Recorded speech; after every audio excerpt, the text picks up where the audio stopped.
আবু হুরায়রা রাদিয়াল্লাহু তাআলা আনহু বলেন, রাসূল সাল্লাল্লাহু আলাইহি ওয়াসাল্লাম বলেছেন, ইউসারুন নাস ইয়াউমাল কিয়ামাল আরদিন বাইদা, বিচারের মাঠে মানুষকে একত্রিত করা হবে সাদা সমতল জমির উপরে। সারা পৃথিবী হবে সাদা এবং সমতল, কোনো উঁচু নিচু থাকবে না। একটু মধ্যখানে কথার মধ্যে আর একটা কথা আসছে, একটু দেখেন। আবু হুরায়রা রাদিয়াল্লাহু তাআলা আনহু বলেন, রাসূল সাল্লাল্লাহু আলাইহি ওয়াসাল্লাম বলেছেন, মান সারাহু আন ইয়ানজুরা ইলা ইয়াউমিল কিয়ামা কানাহু রায়ু আইনিন, কেউ যদি বিচারের মাঠকে এইভাবে তাকিয়ে দেখতে চায়, কেউ যদি বিচারের মাঠকে এইভাবে তাকিয়ে দেখতে চায়, তাহলে সে যেন কুব্বেরাত পড়ে, তাহলে সে যেন ইনফিতার পড়ে, তাহলে সে যেন ইনসিকাক পড়ে। কোনোদিন পড়েছেন সূরা কুব্বেরাত? কোনোদিন পড়েছেন? মনে আছে? মধ্যখানে একটা কথা বলে রাখি, জীবনে 3টা কাজ করবেন। দল সংগঠনে গেলে আপনার ভিতরে মুনাফিকি আসবে, আপনার সাথে যে আছে সে ভালো, আপনার সাথে যে নাই সে খারাপ। খবরদার এই কাজে যাবেন না। 5 ওয়াক্ত সালাত আদায় করবেন, 1, 2 হালাল রুজি উপার্জন করবেন, 3 একটু কোরআন মাজিদ পড়াতে অভ্যাসী হবেন। বেশি না পারলে সূরা ইখলাস কয়বার? 3 বার। সূরা ইখলাস 3 বার পড়লে কি হবে? 1 বার কোরআন মাজিদ পড়ার সমান নেকি হবে। জীবনে 24 ঘন্টায় 1 বার কোরআন মাজিদ হাফ পৃষ্ঠা হলেও, 1 লাইন হলেও, শেষ পর্যন্ত সূরা ইখলাস হলেও পড়বেন। বিচারের মাঠে কোরআন যেন আপনার বিপক্ষে না যায়। বিচারের মাঠে যদি কোরআন আপনার বিপক্ষে যায় তাহলে আপনি টিকতে পারবেন না।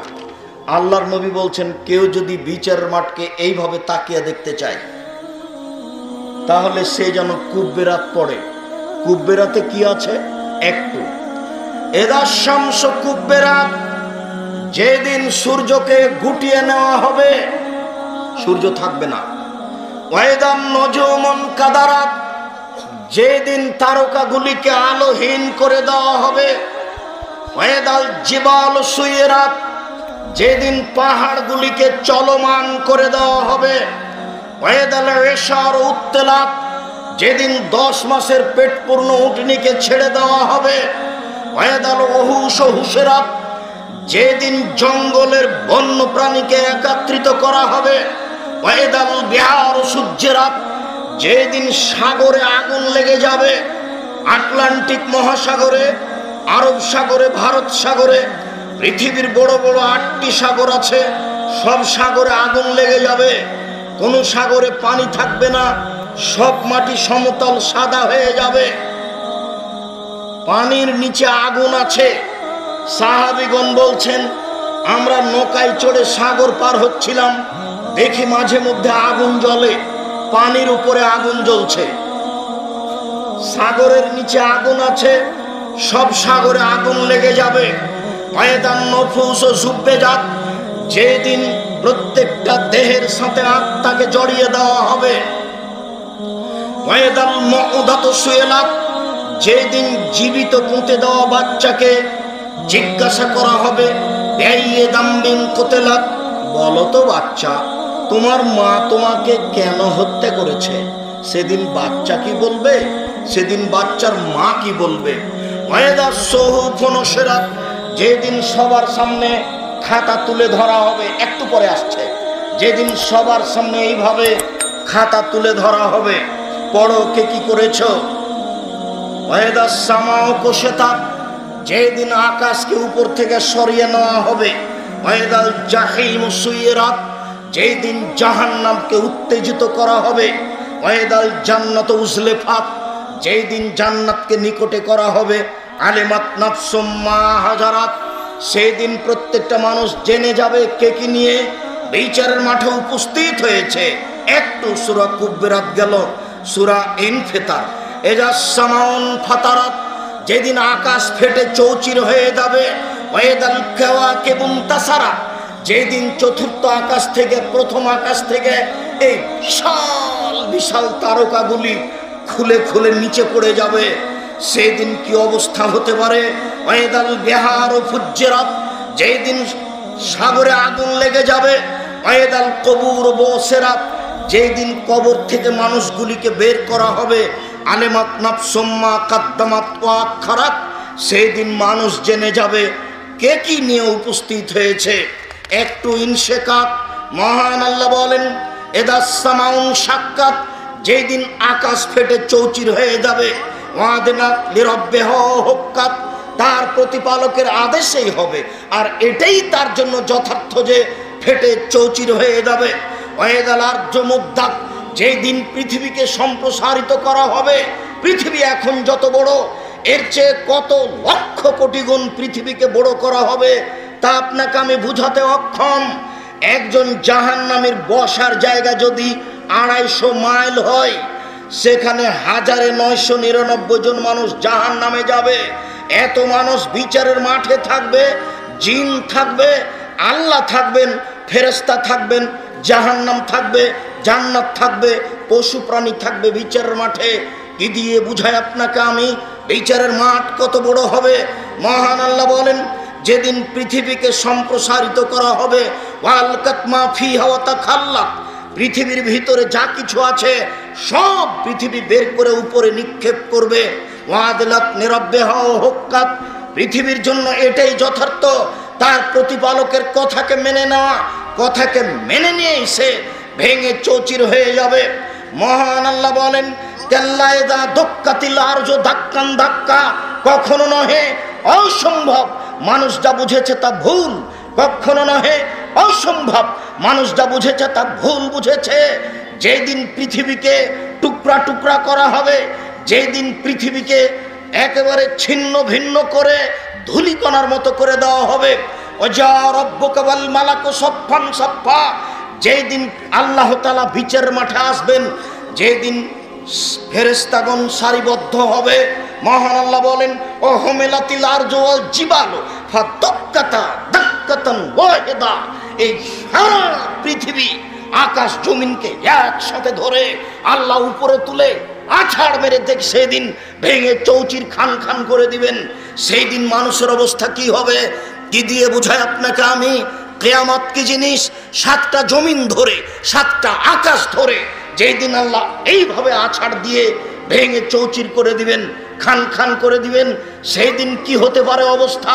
আল্লাহ তাআলা বলছেন ও হুমিলাতিল আরদু ওয়াল জিবালু ফাদাক্কাতা দাক্কাতান ওয়াহিদা, এই 7টা আকাশ 7টা জমিনকে এইভাবে ধরে এক আছাড় দিয়ে টুকরো ছিন্ন ভিন্ন করে দিবেন, টুকরা টুকরা করে দিবেন। আপনাকে আমি বুঝাই কি দিয়ে কিয়ামতের মাঠ কাকে বলে। এই ছেলে দেখো তো রাসেল পিছনে কে কথা বলে, স্টেজে কথা বলতে পাবেন না কেউ, এখন কেউ মোবাইল ব্যবহার করতে পাবেন না। খুব খেয়াল করবেন, আপনার গতিকে আমি পছন্দ করি না। পরিস্থিতি সরিষা সম পরিমাণ অনুকূলে হলে আমি পরিস্থিতিকে পছন্দ করি না। এই ছেলে, আর একজনের গায়ে হাত লাগিয়ে বসে আছো কেন? আমি তো তোমার জন্য এসেছি, তুমি একটু অপেক্ষা করো, তুমি একটু অপেক্ষা করো, তোমার জন্য আমি এসেছি, তোমার কিছু না কিছু উপকার করবই করবো ইনশাআল্লাহ। খরচ তো বিশাল আছেই, এরপরে তো তুমি মানুষ একটু কষ্ট করে এসেছো, তুমি নিজের কাজকে প্রাধান্য দিচ্ছ কেন? তুমি তো নিজে কিছু বুঝো না, গতিনীতি তো তোমার জানা নেই, তুমি এমনিতেই চলো। মহান আল্লাহ বলেন আল হাক্কা, মহা দুর্ঘটনা। মাল হাক্কা, মহা দুর্ঘটনা কি? মুহাম্মদ সাল্লাল্লাহু আলাইহি সাল্লাম আপনি কি বলতে পারেন মহা দুর্ঘটনা কি? মহা দুর্ঘটনা এমন একদিন যে দিনকে আদ সামুদ অস্বীকার করেছে, যাদেরকে ঝঞ্ঝা বায়ু ঝড় বৃষ্টি দিয়ে ধ্বংস করা হয়েছে, যাদেরকে বিদ্যুৎ দিয়ে মেঘ বৃষ্টি বিদ্যুৎ দিয়ে ধ্বংস করা হয়েছে, যারা কিয়ামতকে অস্বীকার করে, মহা দুর্ঘটনাকে অস্বীকার করে, তাদেরকে এইভাবে ধ্বংস করা হবে। মহান আল্লাহ বলেন, ফায়দা জাআতিস সাখা, যেদিন কান ফাটানো বিকট শব্দ আসবে, বিকট শব্দ।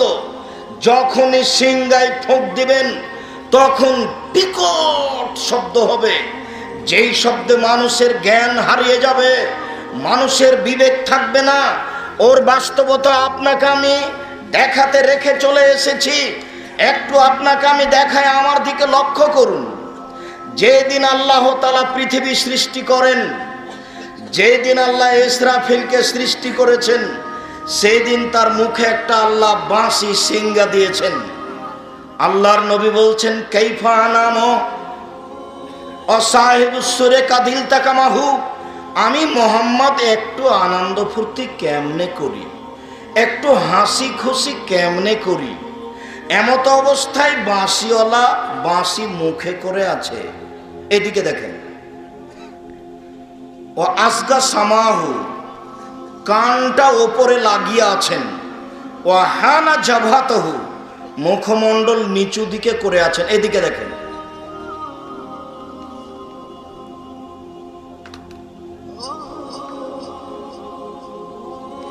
এন্তাজেরও প্রতীক্ষমান রয়েছেন মাতাই উমর বিন নাফকে, কখন তাকে সিংহায় ফোঁক দিতে বলা হবে। পৃথিবীর জন্মের দিন বাঁশি মুখে দিয়েছেন, এখন পর্যন্ত রেডি হয়ে আছে। আপনাকে আমি কি দিয়ে বুঝাই? আমি আপনাকে বুঝাতে পারি না কিয়ামত কাকে বলে। কবর যত কঠিন, কিয়ামত তার চেয়ে অনেক অনেক অনেক বেশি কঠিন। কিয়ামত যত কঠিন, জাহান্নাম তার চেয়ে লক্ষ গুণ বেশি কঠিন। কি দিয়ে বুঝাই আপনাকে আমি কিয়ামত কত কঠিন? আল্লাহর নবী বলছেন, আমি একটু আনন্দ ফুর্তি কেমনে করি, আমি একটু হাসি খুশি কেমনে করি। বাঁশিওয়ালা বাঁশি মুখে করে আছে, কানটা উপরের দিকে লাগিয়ে আছে, মুখমণ্ডল নিচু করে আছে, প্রতীক্ষমান রয়েছে কখন তাকে বাঁশিতে ফোঁক দিতে বলা হবে। তখন সাহাবীগণ বলছে, থামো থামো না, তাহলে আপনি আমাদের কি করতে বলেন? আমরা কি করব? আপনার যদি এমন হয় তো আমরা কি করব? আমাদেরকে কি করতে বলছেন? তখন আল্লাহর নবী বলছেন, কুলু, তোমরা বলো, হাসবুনাল্লাহু নি'মাল ওয়াকিল, আল্লাহ আমাদের জন্য যথেষ্ট, তিনি উত্তম কাজ করেন। মাঝে মধ্যে বলতে পারবেন না, হাসবুনাল্লাহু নি'মাল ওয়াকিল? এইদিকে শোনেন, এই ছেলে,